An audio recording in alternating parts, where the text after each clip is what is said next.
The Black Cat by Edgar Allan Poe. For the most wild, yet most homely narrative which I am about to pen, I neither expect nor solicit belief. Mad indeed would I be to expect it, in a case where my very senses reject their own evidence. Yet, mad am I not, and very surely do I not dream. But tomorrow I die, and today I would unburden my soul. My immediate purpose is to place before the world, plainly, succinctly, and without comment, a series of mere household events. In the consequences these events have terrified, have tortured, have destroyed me. Yet, I'll not attempt to expound them. To me they have presented little but horror. To many they will seem less terrible than baroques. Hereafter, perhaps, some intellect may be found which will reduce my phantasm to the commonplace, some intellect more calm, more logical, and far less excitable than my own, which will perceive in the circumstances I detail withal nothing more than an ordinary succession of very natural causes and effects. From my infancy I was noted for the docility and humanity of my disposition. My tenderness of heart was even so conspicuous as to make me the jest of my companions. I was especially fond of animals and was indulged by my parents with a great variety of pets. With these I spent most of my time and never was so happy as when feeding and caressing them. This peculiarity of character grew in my growth, and in my manhood I derived from it one of my principal sources of pleasure. To those who have cherished an affection for a faithful and sagacious dog, I need hardly be at the trouble of explaining the nature, the intensity of the gratification thus derivable. There is something in the unselfish and self-sacrificing love of a brute which goes directly to the heart of him who has had frequent occasion to test a paltry friendship and gossamer fidelity on mere man.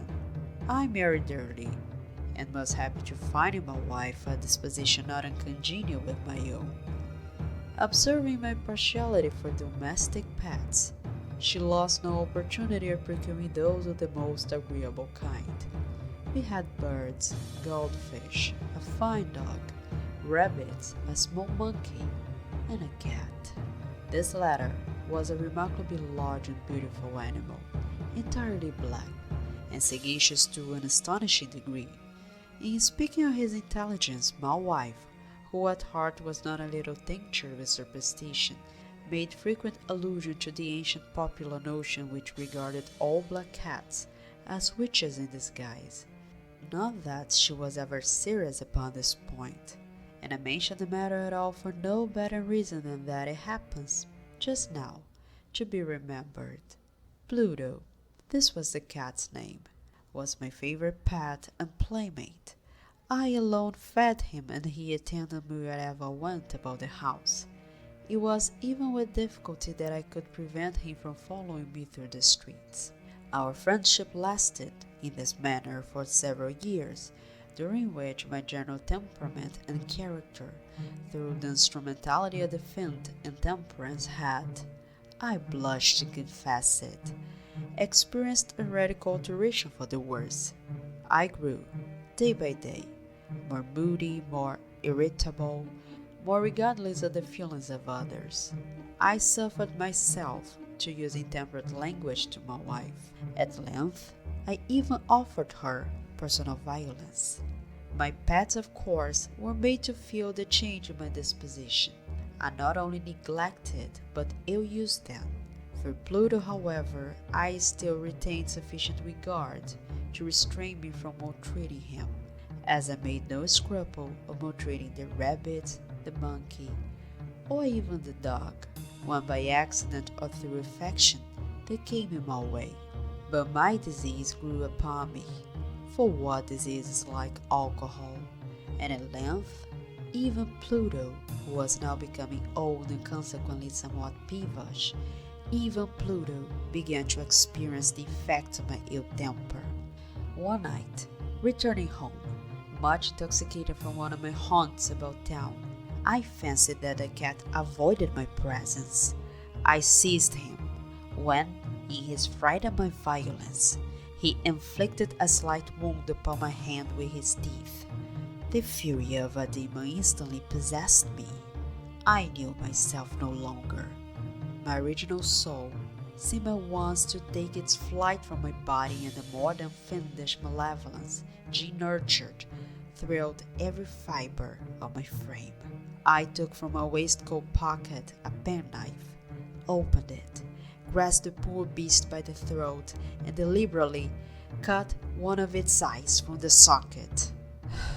I blush, I burn, I shudder, while I penned the damnable atrocity. When reason returned with the morning, when I had slept off the fumes of the night's debauch, I experienced a sentiment half of horror, half of remorse, for the crime of which I had been guilty. But it was at best a feeble and equivocal feeling, and the soul remained untouched. I again plunged into excess and soon drowned in wine all memory of the deed. In the meantime, the cat slowly recovered. The socket of the lost eye presented, it is true, a frightful appearance, but he no longer appeared to suffer any pain. He went about the house as usual, but as might be expected, fled in extreme terror at my approach. I had so much of my old heart left as to be at first grieved by this evident dislike on the part of a creature which had once so loved me. But this feeling soon gave place to irritation, and then came, as if to my final and irrevocable overthrow, the spirit of perverseness. Of this spirit, philosophy takes no account. Yet, I am not more sure that my soul lives than I am that perverseness is one of the primitive impulses of the human heart, one of the indivisible primary faculties or sentiments which give direction to the character of man. Who has not, 100 times, found himself committing a vile or silly action for no other reason than because he knows he should not? Have we not a perpetual inclination in the teeth of our best judgment to violate that which is law, merely because we understand it to be such? This spirit of perverseness, I say, came to my final overthrow. It was this unfathomable longing of the soul to vex itself, to offer violence to its own nature, to do wrong for the wrong's sake only, that urged me to continue and finally to consummate the injury I had inflicted upon the unoffending brute. One morning, in cool blood, I slipped a noose about its neck and hung it to the limb of a tree. Hung it with the tears streaming from my eyes and with the bitterest remorse at my heart. Hung it because I knew that it had loved me, and because I felt it had given me no reason of offense. Hung it because I knew that in so doing I was committing a sin, a deadly sin, that would so jeopardize my immortal soul as to place it, if such a thing were possible, even beyond the reach of the infinite mercy of the most merciful and most terrible God. On the night of the day on which this cruel deed was done, I was aroused from sleep by the cry of fire. The curtains of my bed were in flames. The whole house was blazing. It was with great difficulty that my wife, a servant, and myself made our escape from the conflagration. The destruction was complete. My entire worldly wealth was swallowed up, and I resigned myself thenceforward to despair.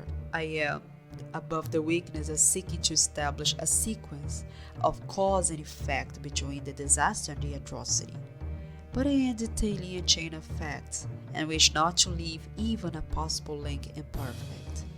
On the day succeeding the fire, I visited the ruins. The walls, with one exception, had fallen in. This exception was found in a compartment wall, not very thick, which stood about the middle of the house, and against which had rested the head of my bed.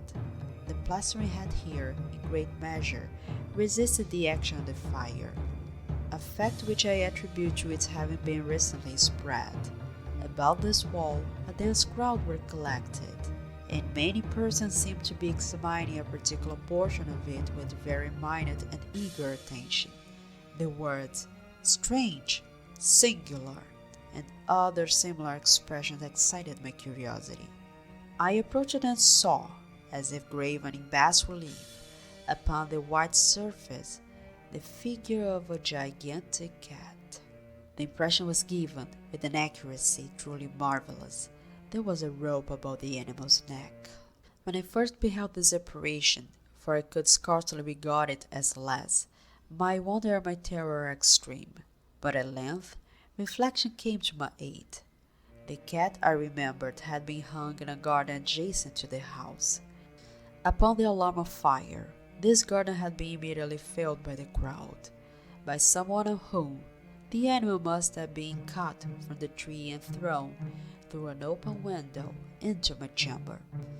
This had probably been done with the view of arousing me from sleep. The falling of other walls had compressed the victim of my cruelty into the substance of the freshly spread plaster, the lime of which, with the flames and the ammonia from the carcass, had then accomplished the portraiture as I saw it. Although I thus readily accounted to my reason, if not altogether to my conscience, for the startling fact just detailed, it did not, alas, fail to make a deep impression upon my fancy. For months I could not rid myself of the phantasm of the cat, and during this period there came back into my spirit a half sentiment that seemed, but was not, remorse.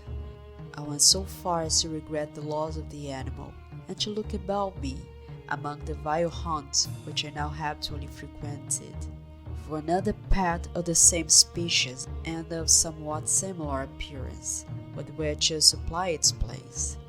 One night, as I sat half stupefied in a den of modern infamy, my attention was suddenly drawn to some black object, reposing upon the head of one of the immense hogsheads of gin, or of rum, which constituted the chief furniture of the apartment. I had been looking steadily at the top of this hogshead for some minutes, and what now caused me surprise was the fact that I had not sooner perceived the object thereupon. I approached it and touched it with my hand. It was a black cat, a very large one, fully as large as Pluto, and closely resembling in every respect but one. Pluto had not a white hair upon any portion of his body, but this cat had a large, though indefinite splotch of white, covering nearly the whole region of the breast. Upon my touching him, he immediately arose, purred loudly, rubbed against my hand, and appeared delighted with my notice. This, then, was the very creature of which I was in search. I at once offered to purchase it of the landlord, but this person made no claim to it, knew nothing of it, had never seen it before. I continued my caresses, and when I prepared to go home, the animal evinced a disposition to accompany me. I permitted it to do so, occasionally stooping and patting it as I proceeded. When it reached the house, it domesticated itself at once, and became immediately a great favorite with my wife.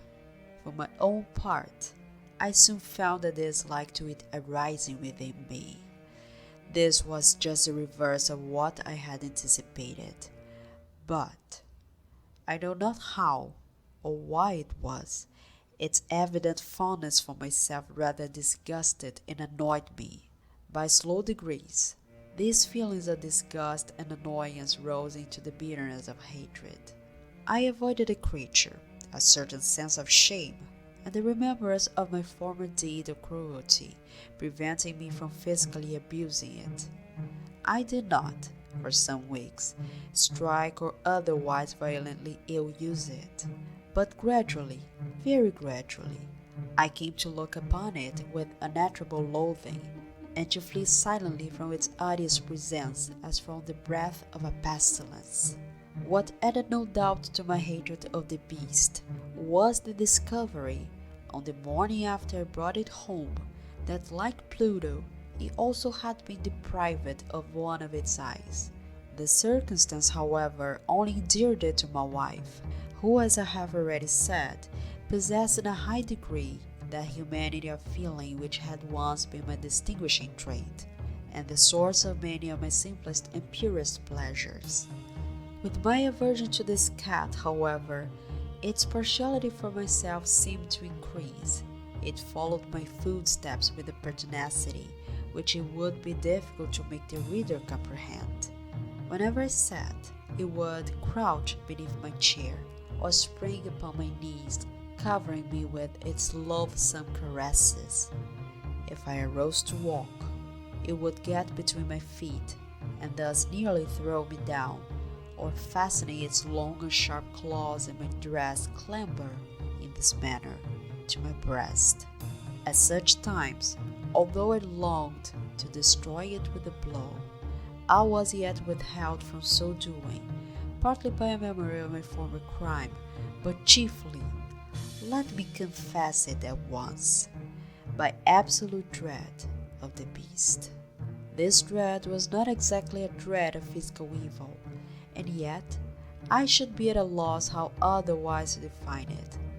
I am almost ashamed to own, yes, even in this felon's cell, I am almost ashamed to own, that the terror and horror with which the animal inspired me had been heightened by one of the merest chimeras it would be possible to conceive. My wife had called my attention more than once to the character the mark of white hair, of which I have spoken, and which constituted the sole visible difference between the strange beast and the one I had destroyed. The reader will remember that this mark, although large, had been originally very indefinite, but by slow degrees nearly imperceptible, and which for a long time my reason struggled to reject as fanciful, it had, at length, assumed a rigorous distinctness of outline. It was now the representation of an object that I shuddered to name, and for this, above all, I loathed and dreaded and would have rid myself of the monster had I dared. It was now, I say, the image of a hideous, of a ghastly thing, of the gallows, all born for one terrible engine of horror and of crime, of agony and of death. And now was I indeed wretched beyond the wretchedness of mere humanity, and a brute beast, whose fellow I had contemptuously destroyed, a brute beast to work out for me, a man fashioned in the image of the high God. So much of insufferable woe. Alas, neither by day nor by night knew I the blessing of rest any more. During the former, the creature left me no moment alone, and in the latter, I started hourly from dreams of unutterable fear to find the hot breath of the thing upon my face and its vast weight, an incarnate nightmare that I had no power to shake off, incumbent eternally upon my heart. Beneath the pressure of torments such as these, the feeble remnant of the good within me succumbed. Evil thoughts became my sole intimates, the darkest and most evil of thoughts. The moodiness of my usual temper increased to hatred of all things and of all mankind, while from the sudden, frequent, and ungovernable outbursts of a fury to which I now blindly abandoned myself, my complaining wife, alas, was the most usual and the most patient of sufferers. One day she accompanied me upon some household errand into the cellar of the old building which our poverty compelled us to inhabit. The cat followed me down the steep stairs, and nearly throwing me headlong, exasperated me to madness. Uplifting an axe, and forgetting in my wrath the childish dread which had hitherto stayed my hand, I aimed a blow at the animal which, of course, would have proved instantly fatal had it descended as I wished. But this blow was arrested by the hand of my wife, goaded by the interference into a rage more than demoniacal. I withdrew my arm from her grasp and buried the axe in her brain. She fell dead upon the spot, without a groan. This hideous murder accomplished, I set myself forthwith and with entire deliberation to the task of concealing the body. I knew that I could not remove it from the house, either by day or by night, without the risk of being observed by the neighbors. Many projects entered my mind. At one period, I thought of cutting the corpse into minor fragments and destroying them by fire. At another, I resolved to dig a grave for it in the floor of the cellar. Again, I deliberated about casting it in the well in the yard, about packing it in a box as if merchandise, with the usual arrangement, and so getting a porter to take it from the house. Finally, I hit upon what I considered a far better expedient than either of these. I determined to wall it up in the cellar, as the monks of the Middle Ages are recorded to have walled up their victims. For a purpose such as this, the cellar was well adapted. Its walls were loosely constructed, and had lately been plastered throughout with the roof plaster, which the dampness of the atmosphere had prevented from hardening. Moreover, in one of the walls was a projection, caused by a false chimney, a fireplace, that had been filled up and made to resemble the rest of the cellar. I made no doubt that I could readily displace the bricks at this point, insert the corpse, and wall the whole up as before, so that no eye could detect anything suspicious, and in this calculation I was not deceived. By means of a crowbar, I easily dislodged the bricks, and having carefully deposited the body against the inner wall, I propped it in that position, while, with little trouble, I relaid the whole structure as it originally stood, having procured mortar, sand, and hair, with every possible precaution. I prepared the plaster which could not be distinguished from the old, and with these I very carefully went over the new brickwork. When I had finished, I felt satisfied that all was right. The wall did not present the slightest appearance of having been disturbed. The rubbish on the floor was picked up with the minutest care. I looked around triumphantly and said to myself, "Here, at least, then my labor has not been in vain." My next step was to look for the beast, which had been the cause of so much wretchedness, for I had, at length, firmly resolved to put it to death. Had I been able to meet with it at the moment, there could have been no doubt of its fate. But it appeared that the crafty animal had been alarmed at the violence of my previous anger, and forbore to present itself in my present mood. It is impossible to describe, or to imagine, the deep, the blissful sense of relief which the absence of the detested creature occasioned in my bosom. It did not make its appearance during the night, and thus, for one night at least, since its introduction into the house, I soundly and tranquilly slept. I slept, even with the burden of murder upon my soul. The second and the third day passed, and still my tormentor came not. Once again I breathed as a free man. The monster in terror had fled the premises forever. I should behold it no more. My happiness was supreme. The guilt of my dark deed disturbed me but little. Some few inquiries had been made, but these had been readily answered. Even a search had been instituted, but of course nothing was to be discovered. I looked upon my future felicity as secured. Upon the fourth day of the assassination, a party of the police came, very unexpectedly, into the house, and proceeded again to make rigorous investigation of the premises. Secure, however, in the inscrutability of my place of concealment, I felt no embarrassment whatever. The officers bade me accompany them in their search. They left no nook or corner unexplored. At length, for the third or fourth time they descended into the cellar. I quivered not in a muscle. My heart beat calmly, as that of one who slumbers in innocence. I walked the cellar from end to end. I folded my arms upon my bosom and roamed easily to and fro. The police were thoroughly satisfied and prepared to depart. The glee in my heart was too strong to be restrained. I burned to say, if but one word, by way of triumph, and to render doubly sure the assurance of my guiltlessness. "Gentlemen," I said at last, as the party ascended the steps, "I delight to have allayed your suspicions. I wish you all health and a little more courtesy. By the by, gentlemen, this is a very well constructed house." In the rabid desire to say something easily, I scarcely knew what I uttered at all.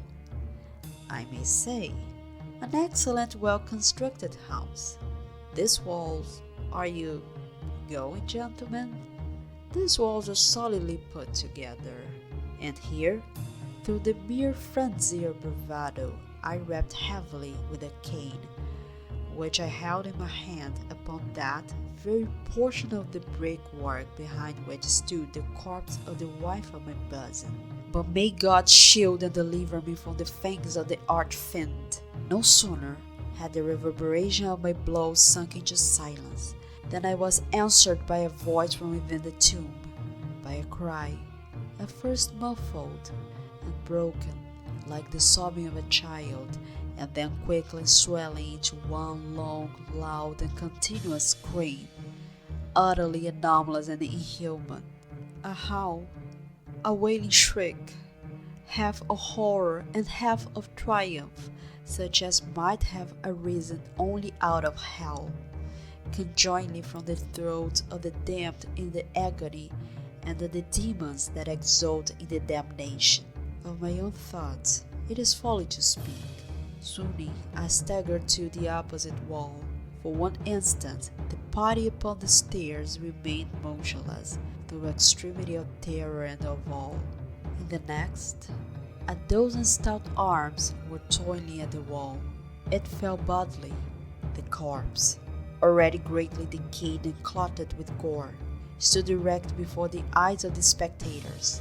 Upon its head, with red, extended mouth and solitary eye of fire, sat the hideous beast whose craft had seduced me into murder, and whose informing voice had consigned me to the hangman. I had walled the monster up within the tomb.